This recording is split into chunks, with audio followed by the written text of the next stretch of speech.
Hey, it's great to have you here today, and I got a special video for you. I'm going to go through my clubs as I play them right now. This is the 2018 bag, and the reason I wanted to do this video is I'm at a bit of a crossroads, and I'd like to hear your feedback on this. So up until now, I've always paid for all my own clubs. I do have a few things I've gotten for free, but I've always paid for the majority of my clubs. That way, when I do a review, I can say, hey, this club's no good, I don't like it at all, or this club is great. Now, if I go and get a bunch of free stuff, I've gotten several offers to have bag, clubs, drivers, balls, all that kind of stuff for free. That's pretty cool. It's always fun to get free stuff, but I'm afraid it might skew my opinion to where if I see a club that I really like from another manufacturer, maybe I'll be less likely to do a review on that because I'll feel like it's kind of hurting the company that's helping me, that kind of thing. Or if I have a club that I don't like, I may not voice my opinion as strongly why I don't like it if they're giving them to me for free. So I'm going to do my best, whichever I decide, to always give you 100% accurate feedback, and that's what you'll hear here when I talk about a couple of the free clubs that I got. I'll give you my 100% honest feedback on these, but I'd love to hear your feedback on that too. Should I sell out and get a bunch of free stuff, or should I keep doing what I'm doing and just play the clubs that I like, that kind of thing. So, all right, let's dive in here. Let's get into the bag. So let's start with the wedges, and let's move forward from there. Now, one of the clubs that I actually did get for free is Cleveland sent me some wedges. They sent me a 50, a 56, and a 60. That's the range that I like to play of their RTX 3 Cleveland wedges. Now I prefer to have a little bit more higher bounce. So there's usually 3 different markings on these: a low bounce, which is going to get a little bit sharper interaction with the turf, a mid bounce, and a high bounce. I like the high bounce because it really allows the club to glide through the turf. You have to be on some really tight hard pan to really need anything other than high bounce, and here's the reason why.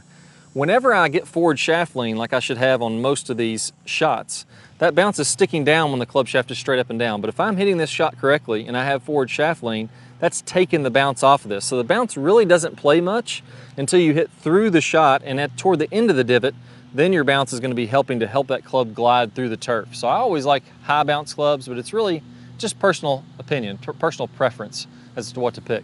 Now with these particular wedges, this is the best designed face. When I look down at these look really great, and that's the key. All these companies are making great clubs. Pick the one that you look down at and you think it's a nice shape to the head. I grew up playing Cleveland wedges. I think they're fantastic. Now the downside of these wedges, and what I really don't like about them as much, they're just not nearly as soft as, say, like a Vokey wedge or some of the other wedges that are out there. They just have a little bit harder face, not quite as soft of a feel to them. Doesn't really affect the performance at all, but man, when you hit a Vokey and it's nice and solid, it just has that extra little bit of soft feel to it, which is one of the things I wish that Cleveland would take that same kind of play and make it a little bit softer wedges, especially with the type of metal they're using. Now let's move to the irons. So these irons paid for myself, and these are the AP2, Titleist AP2s. The thing I love about an AP2 is it has some perimeter weighting in the heel and the toe, and that allows the face to be more stable. Now, usually when you get the old school, let's say it's a cavity back iron, it's just solid metal. There's nothing inside of that. All the newer irons, the best irons out there, are using weights inside the head to pull the weight to the perimeter of the club. And what that does is when you hit the shot, it's less likely to twist open or twist close on the club face. It makes the shots go a little bit straighter. So essentially what this is, this plays like a club that's more forgiving than the size of the head it is. If it had a bigger head and more perimeter weighting, it would be more forgiving. So this is actually a more forgiving club for the head size. Now, one reason I need to get some new clubs, you'll see on these wedges too that I talked about, some of these faces are getting really worn out. I don't know if you can see those wear spots on them. We can definitely see it in my 7-iron. This is one I hit on the range all the time. We'll give you some close-ups of this, but the face is really getting worn out on a lot of these, so I'm gonna have to get a new set of clubs.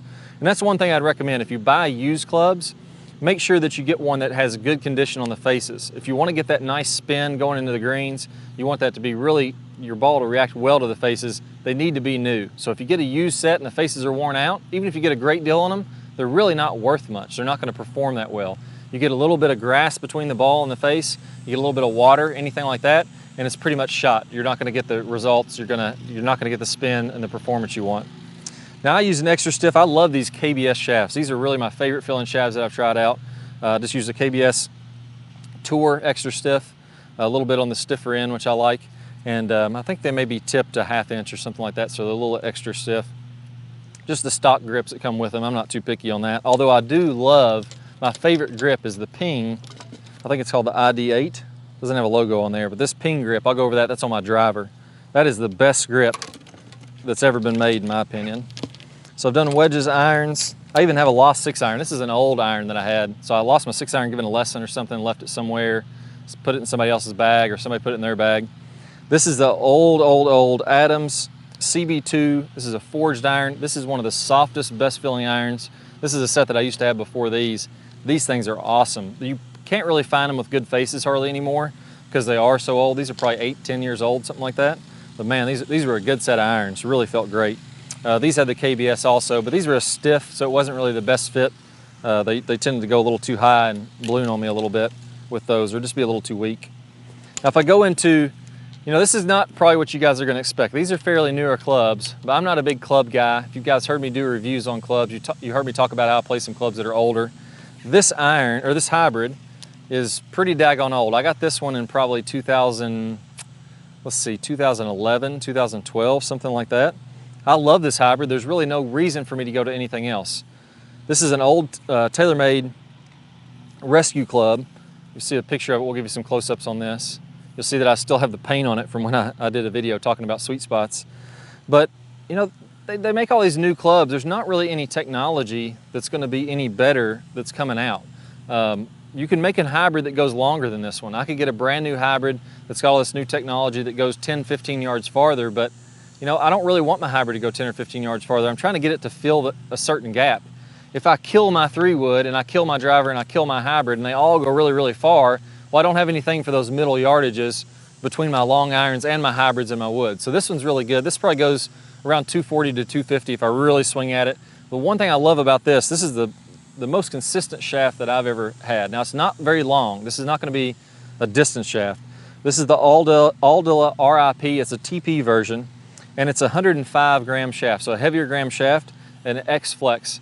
I believe it's tipped a little bit, so it is super, super stiff. And what I like about this, I can swing as hard as I can, and it's gonna stay pretty straight.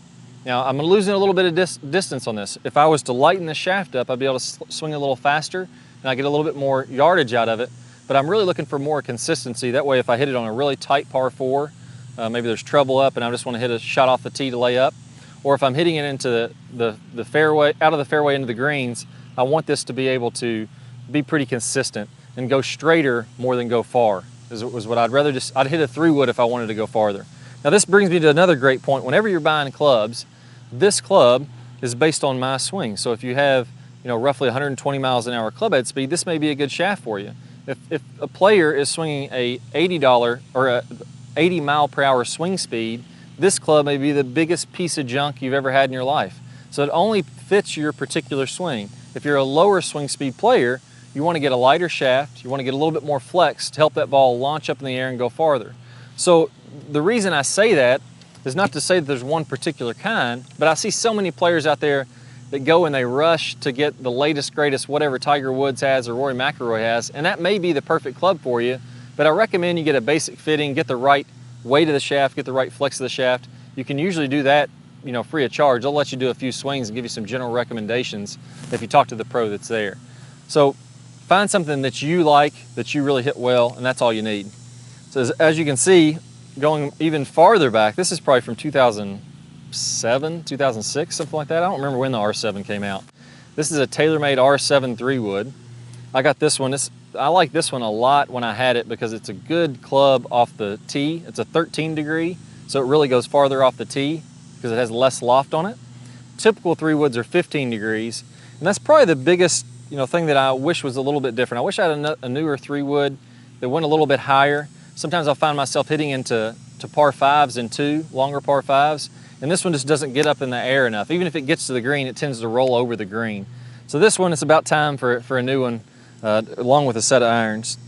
The shaft on this one, I'll show you some close-ups of this. This is a Diamana, what they call a blue board, extra stiff, tipped an inch. This was a driver shaft. At the time, this was about a $300 and something shaft that I picked up for this, and I really like the shaft. It's pretty nice and feels pretty soft. I really probably like a little bit of a stiffer one. Probably should have got a whiteboard. At that time, I had no money, and somebody gave me this shaft, and I was like, thought I hit the jackpot. I didn't care if it fit me or not. But yeah, this is a pretty cool club, but just a little too dated. If you go back this far, the big difference between clubs now that they're making and say 10 years ago, not a ton of performance. I hit this one about as good as all of them now, but I could add a little bit more loft, and the weight is designed a little bit better in the newer clubs to where they'll go higher and I can still get that kind of distance. So with this one, I can get a lot of distance, but it has to flight lower and take the spin off of it and really kind of runs more, whereas a newer club with lower center of gravity, better improved, maybe a carbon fiber on the top to take some weight out of the top of it. It's got a little bit more technology in there to help you get the distance and still get some height out of it. So maybe it'll hold into the green. But to be honest, it's a small amount. It's really not that much difference. So another old club that I've just had forever. And then my driver, this is probably the one that you guys have seen the most. This is a club that I love. I've bought tons of new drivers. I've tried my hardest to get rid of this club, but I hit this thing great. I always feel really good with it. This ping is an I-15, so this is back from 2000, I don't know when these came out, around 2009, something like that. Now, I didn't go cheap on it. I bought this driver for 80 bucks. Now, I didn't get this because it was cheap. When I originally bought the first one I had, it was 400 and something dollars, brought it brand new. And the face cracks on them after a while, so you have to replace them if you've been using them for a long time like that. I really like this club, the shaft with it. It's a UST Mamiya. It's the Active Core, the Pro Force, and it's a Tour X-Flex, the red one. So it's a 69 gram extra stiff. I just think it works really well with this head. I get the right launch, I get the right spin. Man, this thing just feels really good to me. So again, the point I'm making with this is that I've tried new drivers. I've tried M2, M3, I've tried Titleist, I've tried the other ones. Just because something's new doesn't necessarily mean it's that much better. And the reason is they're all limited in the amount of distance they can get. So if they make the driver any hotter, then they're gonna be illegal. So that rule has been around for a while. The newer drivers may be slightly more forgiving, but I'm actually finding that not to be the case. And what they're doing in the new drivers to get the most distance is they're taking the center of gravity and they're moving it closer to the face. When you do that, the ball can get lower spin and more distance. So you will get a little bit more distance out of all the new drivers. But what's happening is whenever you hit off the heel or the toe of the face, you hit a ball off the toe, it really opens up quick. Or if you hit off the heel, it really closes down. So if you're looking for more consistency, take the weights that are in the bottom of your driver head, slide those back to the back of the driver. So you're trying to pull some weight to the back of the driver. It's going to be a little bit more consistent. I found most of the new clubs, they're trying to cheat that weight forward to get you some more distance there.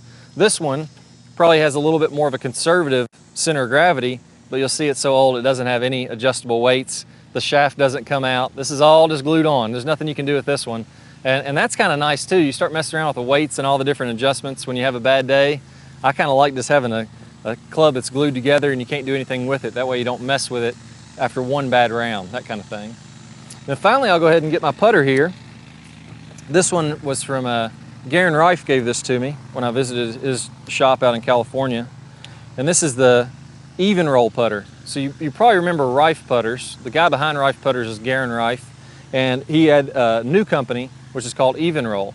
I really like this putter. So even though he gave this to me for free, the reason I got this, and it was a member actually emailed me and said, hey, Clay, there's an awesome new putter out there. And it's really doing great on all the reviews and everything. And I was kind of thinking, I've had my Scotty Cameron for forever. I'm not really buying into this. I'm just not a big tech guy. I don't believe a lot of it. But then I tried out this putter and I thought that it felt really good for one. And I really believe in the science behind this. So if you look at the grooves in this, they're thinner in the middle to actually make the ball come out a little bit more dead. And they're wider, or the metal, there's more metal as you go toward the heel and the toe of this. So what that does is if you hit one a little off the heel or the toe, it actually makes the ball go a little bit farther. So you miss-hit it, which is going to make the ball roll slower, but then it has more metal to make it roll farther. So if you hit it a little off the heel, dead center, or a little off the toe, it's going to roll the same distance. Whereas a traditional putter, those are going to be 3 different distances. Now, I'm going to be honest with you, that is very, very little difference. We're talking maybe 1 inch on a 20-footer, that kind of thing. It's not something that's completely revolutionary that's going to make you make all these putts. But what I like about it is I'll take every inch that I can get as far as leaving the distance the same thing. Maybe that's the difference between me missing a putt 1 inch to the right and making the putt. So I really like this putter. So that's it for my bag. I might have a completely different bag, all new clubs here in a few months. We'll see how that goes, but I'll definitely be trying to give you guys the unbiased opinion on what I think is the best clubs, things to look for. The main takeaways I would say from this, number one, when you're picking a driver, don't go off the marketing. I think there's a lot of things out there that make things seem way better than they are. Hit the driver. take your driver that you have right now or your club that you have right now, hit some with it, and then hit some with the new club side by side. If the new club goes way better, by all means, get it. It's going to be a great club for you. But if you see the new great club and you're so excited to hit it, and then you hit it and it's not outperforming the club you have right now, I wouldn't worry about it. I'm playing these old clubs. I actually hit these clubs better than the new expensive clubs that I've tried out. So make sure that what you're getting is actually outperforming the old stuff. If it's not, stick with the stuff you got. It's already working well. So what do we do from here? Here's what I recommend. Any club that you have, whether it's the best club in the world or the worst club in the world, if you have a consistent swing, if you can consistently put the middle of that sweet spot right on the back of the ball, there is no club on the planet that's not going to perform well. And that's why I want you guys to take the next step for me to really improve your game. The number one fundamental in the top speed golf system is what I call the stable fluid spine. And that means that I can keep my spine angle consistent throughout the entire swing, going back and coming into the downswing. That allows my head to stay stable. That allows me to be very coordinated, hit the ground the same spot every single time. If we can master that, everything else gets a lot easier. I'm going to play a preview from one of my best videos from the stable fluid spine. Just go ahead and click the card that's on your screen or the link down below in the description. You'll get instant access to that video. Let's go ahead and get started. What is it that allows us to have consistency in the golf swing, and what is it that allows that consistency to fall apart and create some bad rounds? That's what we're going to talk about in this video today. Let's go ahead and get started. Everything that happens in the golf swing is initially dictated by what happens with the spine. So if we're looking at a skeleton, you know, my spine's in the center of my body and everything else in my body is attached to my spine. So my shoulders are attached to my spine, my arms attached to my shoulders, and then my arms are going to be actually swinging the club. Now when I see players that are really struggling, those guys that are hitting it out in the woods right, they're hitting in the left, then they have a few good holes, what's happening is their spine angle is changing. As they go to the top of the swing, maybe they have a reverse pivot, spine's angled back, falling back to the right, but there's a lot of inconsistency in that. And what happens is, as good athletes as we all are, the number one fundamental in golf, correct, keep it nice and stable, but fluid, we're gonna be able to hit those good clean shots time and time again. And that's what I'm gonna show you in this series of videos. Henrik Stenson, top 5 in both driving distance and accuracy. Rory McIlroy here, playing some of the best golf that anybody's ever played, and you can see just how stable.